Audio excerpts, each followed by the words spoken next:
Namaskar and welcome to this exciting episode of Sattology, debunking mythology. Sattology means science of truth or study of truth. Opposite of that is mythology, which is science or study of fake, lie, or imagination. This is the only strategic affairs show that we do. So let us welcome a very good friend of mine, Abhijit Iyer Mitra. Welcome, Abhijit. Blessings of Christ be on you, brother. Abhijit, tell me one thing. You have been saying in a lot of channels, I've heard many views upon it, which you said.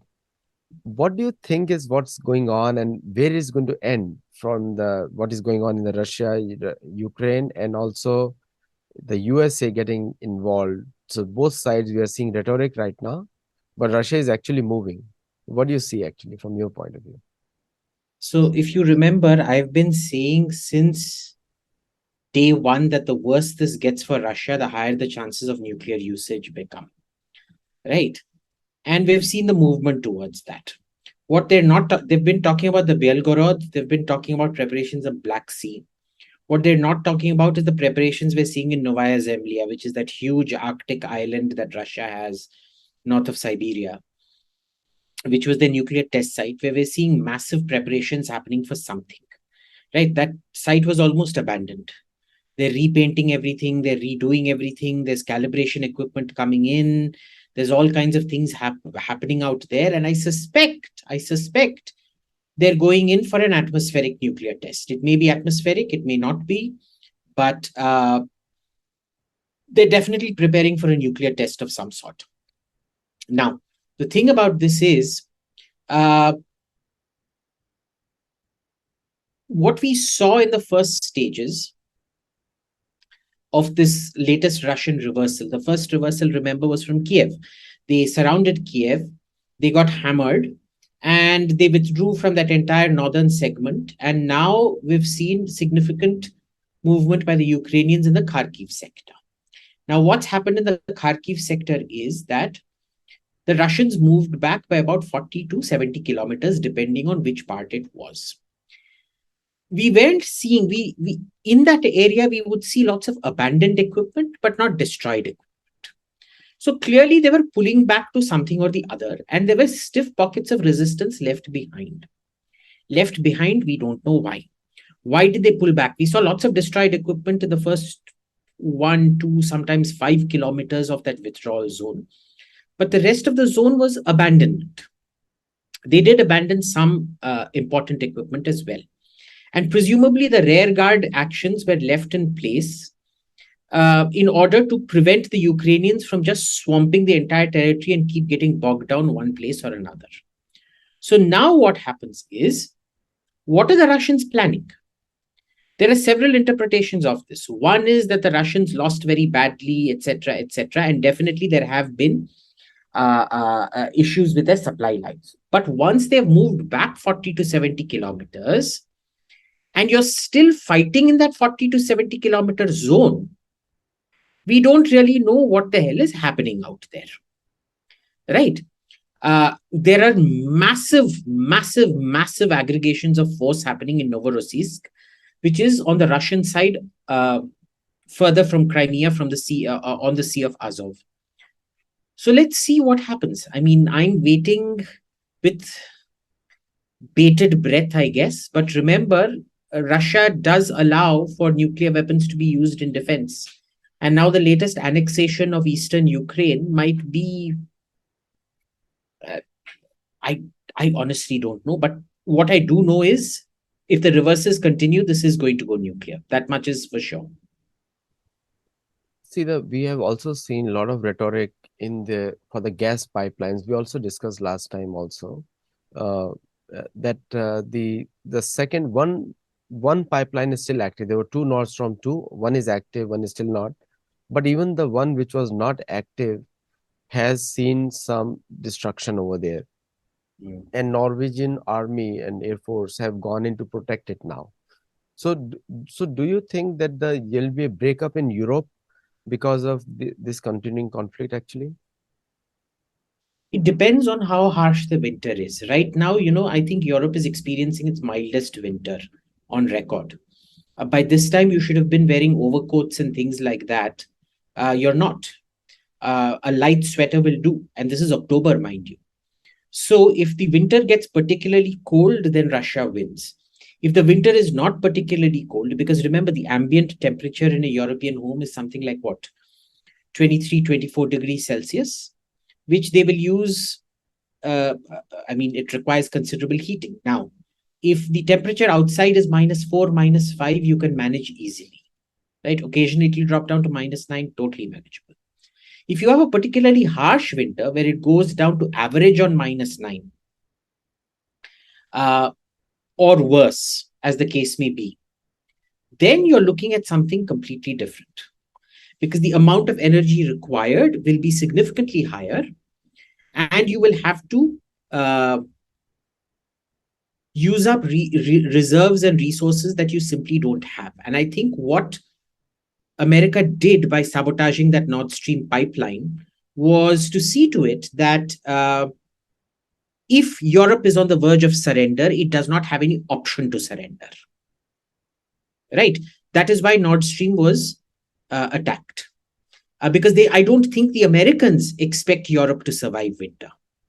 That is the main interpretation of what I see as happening here. The whole controversy has been erupted, like many media channels in the US, like Tucker Carlson and other people, they reported that the sabotage was done by Americans, but the CNN and the other people are saying the sabotage was done by the Russians. Now, this is just an American debate, internal debate, but the world is directly pointing fingers at the USA.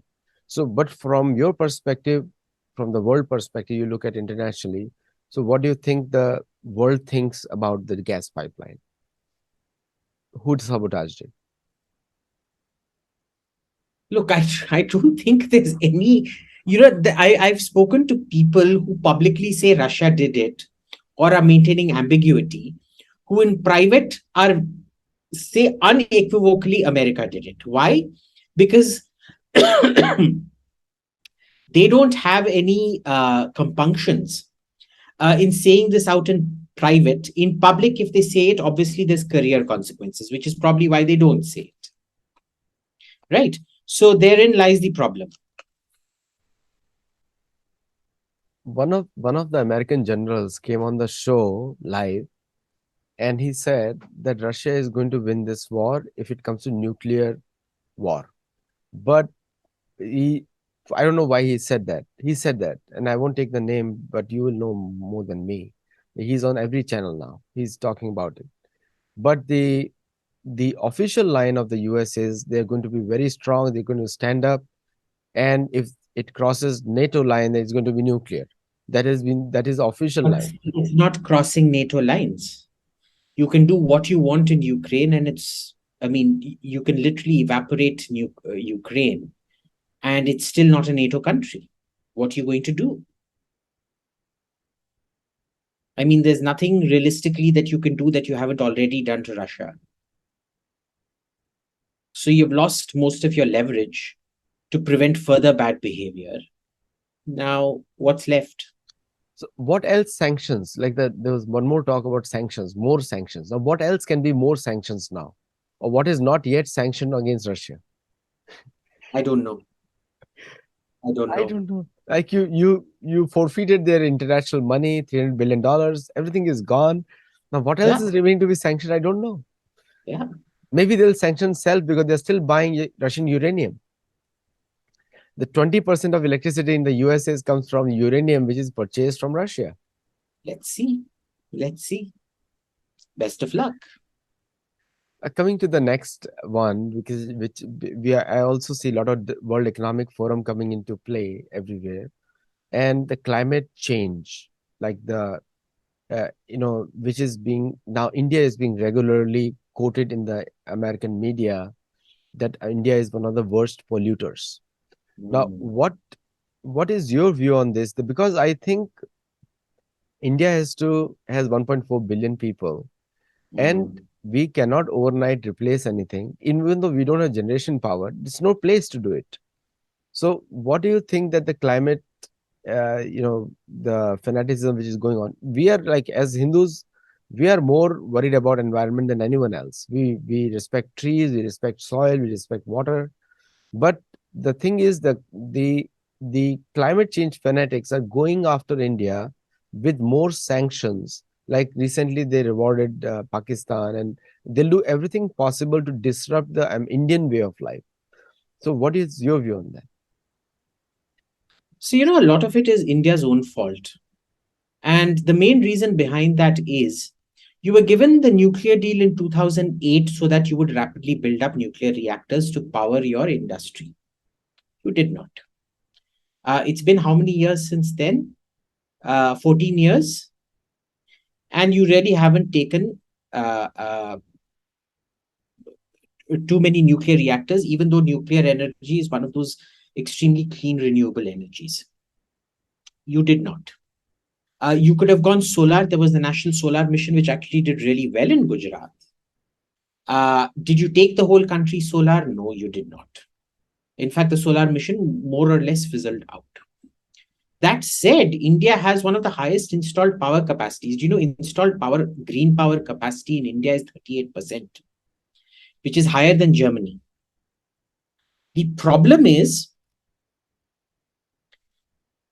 when you have multiple governments that keep sleeping, that have no sense of urgency, and technically you could have built 4 nuclear reactors every year. You total energy stolen in India, stolen energy is between 16 to 20 billion dollars a year, which is between 4 to 5 new 2000 megawatt reactors every year. Did you do it? No.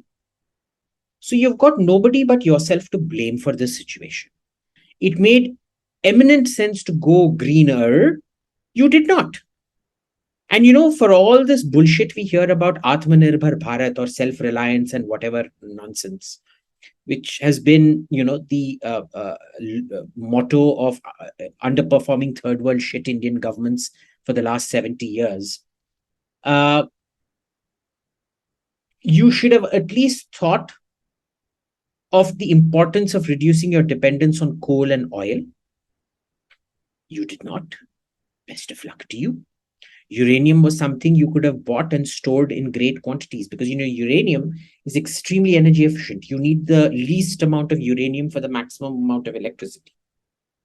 You could have built up huge stores of it. Did you? You did not.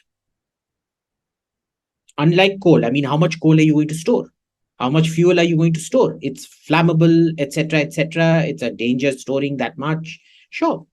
Did you do what else you could? Nuclear, solar, wind is very problematic. I'm not a big fan of wind, but the other stuff, solar, India is eminently suited to solar. There are things you could have done, like insist on double glazing in every new house built, or decertify houses that don't have double glazing, decertify houses that don't have a full solar roof. Did you? You did not. You've got nobody but yourself to blame. So India is being India. It's your typical third world shithole. Now, when the West says polluter, remember, they're very quick to accuse. They're never good to point out what the solutions are. So it is what it is. But they're not wrong. No, the West has always been lecturing a lot of countries everywhere. They lecture India, they lecture South America, they lecture Europe, they lecture, and I'm West means just the US and UK. I will keep Europe also out now. But the US and UK have been lecturing all over the world what should be. And you'll see the analysts come up with even that Jorgen Peterson. Like very logical talks he does, but he's very popular. He lectures everywhere, including he came on the show of some American British anchor, the Piers Morgan. No, the point is and India and other people, we are all listening, and they accuse, they pass a judgment, they give a rating, and everyone else has to listen. Do you think that the rest of the world will have ever their voices, because they control the media completely? The voice is theirs. You go to any platform, is their voice. Right. So what can be the alternative from people who don't have voices, like there is a very classical thing. If you suppress a spring so much, it's going to rebound one day, and it Right, will be a very big reaction. So what do you right. think on that? So see, why do they control the international press? Again, it's your own fault. I mean, we're so third rate. We can't even build a proper international media channel. Russia's built RT, and RT, they use it to devastating effect. It's still not enough, but it's something. I mean, if a country of 120 million people can create a channel like RT, which has a certain a viewership, that has a certain, a,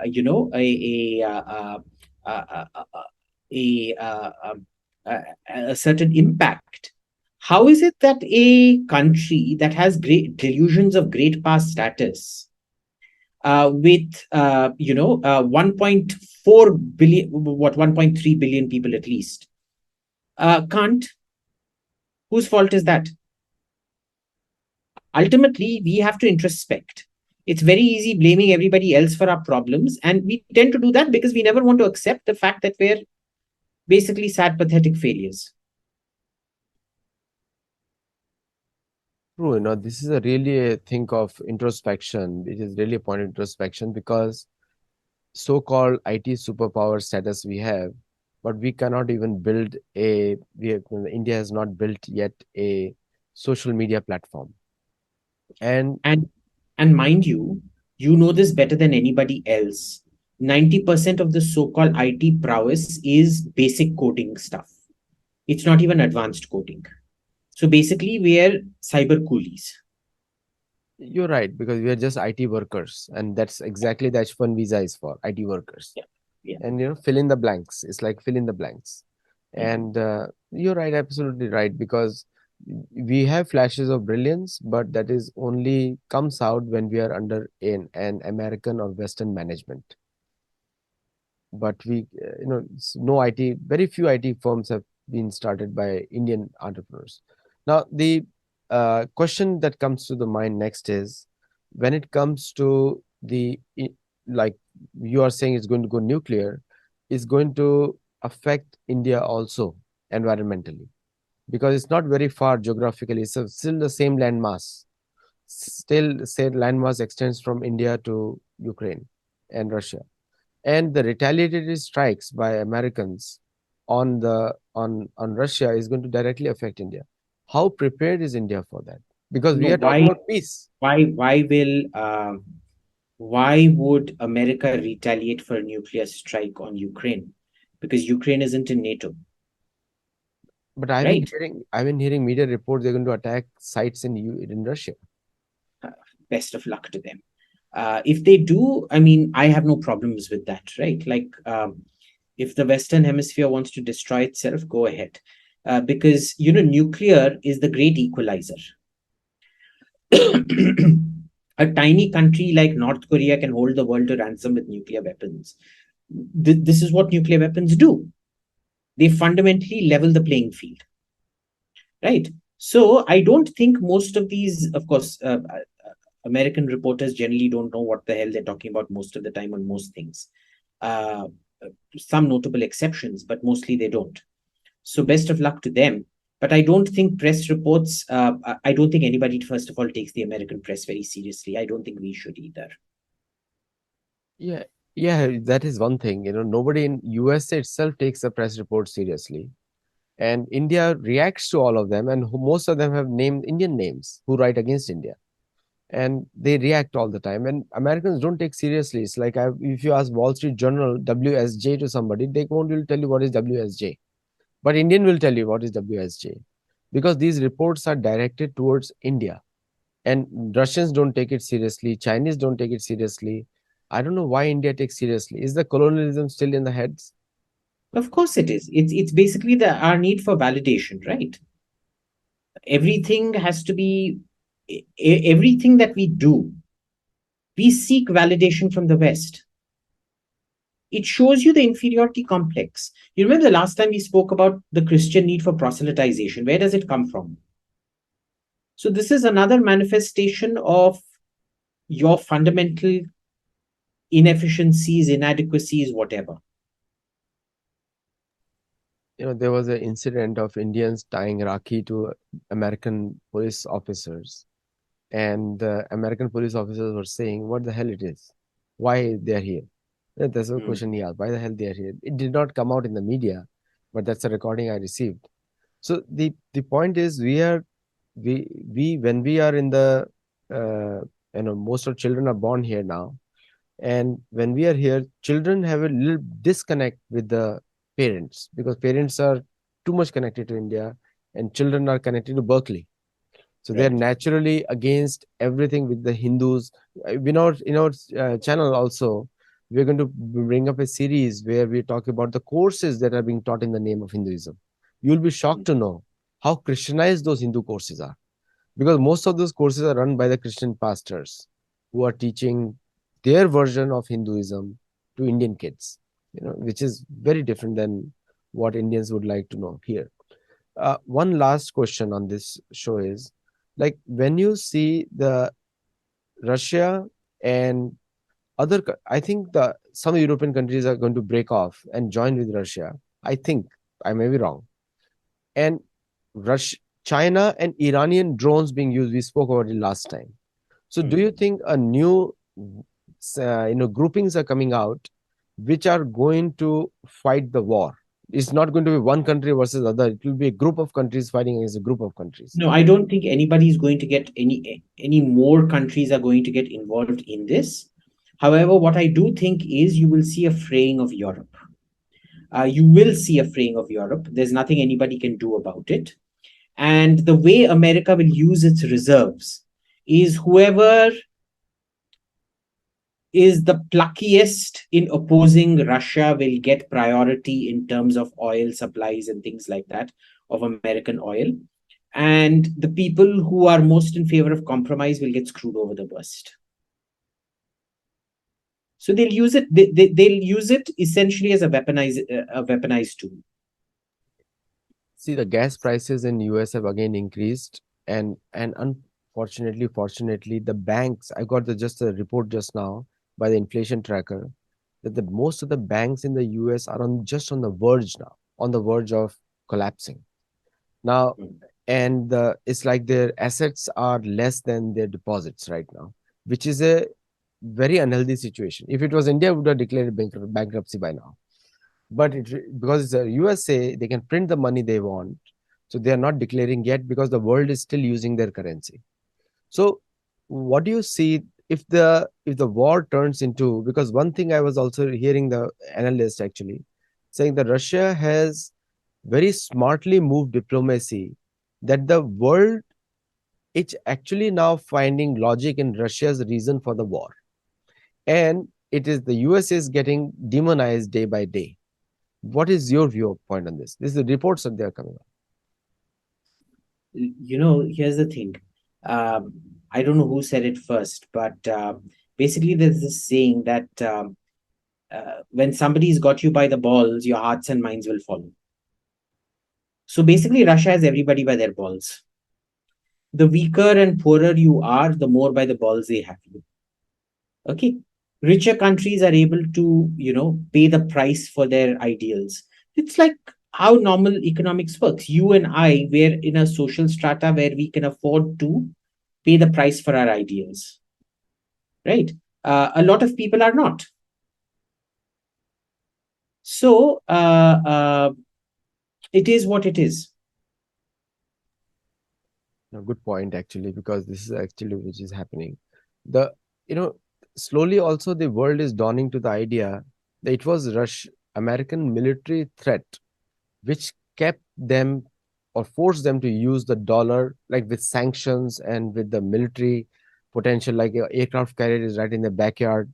Happened with India in 1971, happened with other countries all the time. Middle East is always on the tenterhooks of Americans.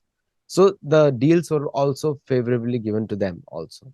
So do you think the world is going to change going forward? Because now people are seeing there are cranks in American economy, and there are also reports that the American ships may not be as equipped as, which is a totally false report, by the way. I don't agree because American ships are very well equipped. So what do you think?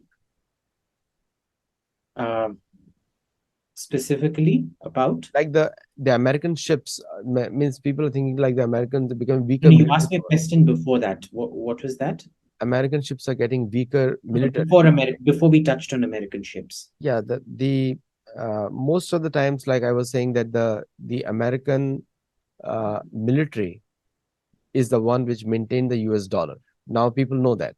No, no, you asked me a much more important question before, Advi. I skipped my mind. I didn't prepare the question. So Okay. um, anyway, so the see, like Middle East, 1971 American aircraft carrier was here. So the important the American threat of military use kept the usage of dollars up. Do you think it's going to change? Because people are I don't look. I thought COVID would fundamentally change the world and how they dealt with China. It didn't happen, did it? So my faith in the ability of the world to change is vastly diminished. Let's put it that way. I don't think anything much will change. if you notice that China is suddenly less belligerent towards USA in last 2 months, 3 months. No, I haven't seen that. I've seen them be as belligerent as always, if not, if anything, a lot more, in fact. Yeah, but we hardly see them in the news nowadays. It's all No, out. no, news is not the same as belligerence. Okay, everybody's focusing on Ukraine, but in fact, Taiwan, over Taiwan, they've become infinitely more belligerent. So, what do you think about Victoria Nuland? Because given her background and the new Consul General Hankey, Look, whatever, she can't do anything by herself, right? She's part of a system, and it's a system that's rotten. And there's nothing when your system itself is rotten, there's nothing you can do. She's one keg in a rotten system. I know it's ultimately she couldn't have done what she did in pulling off all these colored revolutions or whatever in Ukraine without the backing of the State Department, right? She's a loyal foot soldier of whatever America perceives to be its interests. And for whatever reason America has perceived this to be in its interests, well, best of luck to you. You get what you deserve. one question has come from the audience. So, people think in USA that the World Economic Forum is out there to destroy USA.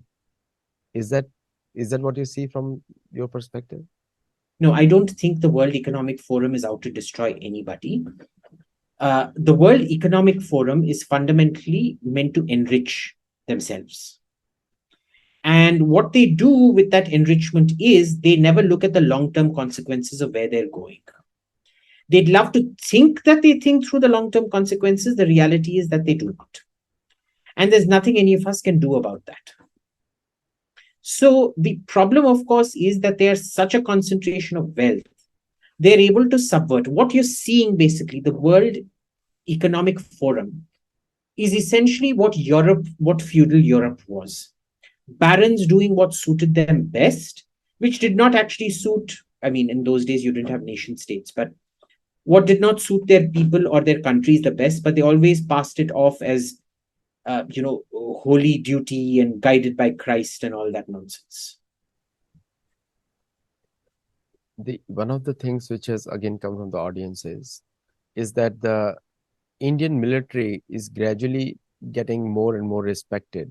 And again, this question has been repeated, answered by him again before as well. So Manish, don't ask it again. but this I have to just ask. Michelle is No, asking. no, no. I mean, I've had enough of this. But let me just respect her for her question. Okay? She's asking the question is that will Indian military help the US in case there is a need? No, the Indian military is here to look after us, not to help the US. And they damn well dare not help the US. So you got the answer, Michelle. And Abhijit has said that in one of the shows previously. You should refer to the. I'll send you the link. He said it. And the Indian military will act only under the UN or themselves only. Even under the UN, we will not act. Even under the UN, we will only send some low-level token force, and that's about it. India, it has been since the 1960s. I think the last meaningful Indian multilateral intervention was in the Congo, right? Other than that, you fundamentally will not see India doing anything decisive multilaterally. No. For its own interest, yes. For somebody else, absolutely not. For the global good, no chance. So the Quad and the AUKUS, they both had military undertones from the Western perspective. But from the Indian perspective, AUKUS is definitely India is not out. It's just Australia, UK, and US. Only three countries are there, and Canada to some extent. But the Quad, you have spoken about it detail in before as well. Quad is virtually irrelevant now. So do you think they're going to ever is going to change that from Indian perspective? No, because we love these talk shops. You see, our diplomats, their entire world revolves around getting business class tickets and free trips and talking big and appearing in front of cameras, which is what Quad is increasingly becoming about. So it's fine. It's what India does. We bog people down in endless streams of bullshit, and that's our idea of making it big. So it is what it is. Thank you so much, Abhijit, today for joining us. And people missed you on Tuesday, so thank you all. Thank you all for listening to him. And we'll see you again in the next show. Namaste. With Jesus.